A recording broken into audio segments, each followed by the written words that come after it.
ভালো আছো নানি? হ্যাঁ ভালো আছি। আর কতদিন এই বোঝা বইলি বাড়াবি বল দিনি? তোকে কত করে বলছি ওকে একটা অনাথ আশ্রমে দিয়ে আয়। ওকে কত করে বললাম বিয়ে কর।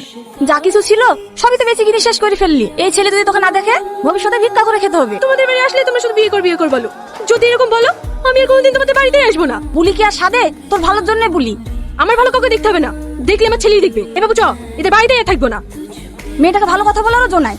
রাত দিন ছেলি যে কি করে তাও আমি দেখছি। শাহিন, সত্যি তুমি আমাদের কলেজের গর্ব। এতদিন পর্যন্ত তুমি ছাড়া আমাদের কলেজে সোনার মেডেল কে পেয়েছে বলো? আরে মেডেলটা হাতে কেন, গলায় পরে নাও। তুমি মেডেল পেয়েছো আর তোমার প্রাপ্য নয় মানে? এই মেডেল যে আমাকে পাইয়ে দিয়েছে সে কে জানো? সে আমার মা। আমি তো শুনেছি ওটা তোমার সৎ মা। খবরদার সালমা, তুমি আমার মার ব্যাপারে কথা বলবে না। ওটা আমার মা, তার সর্বসুখ ত্যাগ করে আমাকে পাইয়ে দিয়েছে এই সোনার মেডেল। শাহিন, আমার ভুল হয়েছে।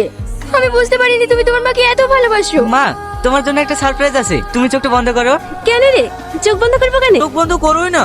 ঠিক আছে, করছি। মা এবার তাকাও। সোনার মেডেল? হ্যাঁ মা, আমি কলেজে ফার্স্ট হয়েছি, তাই তো সোনার মেডেল আমাকে উপহার দিয়েছে। আল্লাহ আমি তোমাকে কবুল করিস রে। তোর জন্য আমি সবসময় আল্লাহর কাছে কাঁদি। তোমার মুখটা শুকনো শুকনো লাগছে কেন? কিছু খাওনি? পাগল, আমি তোকে ছাড়া কোনদিন খেয়েছি? চলো মা, তাহলে খেয়ে নি।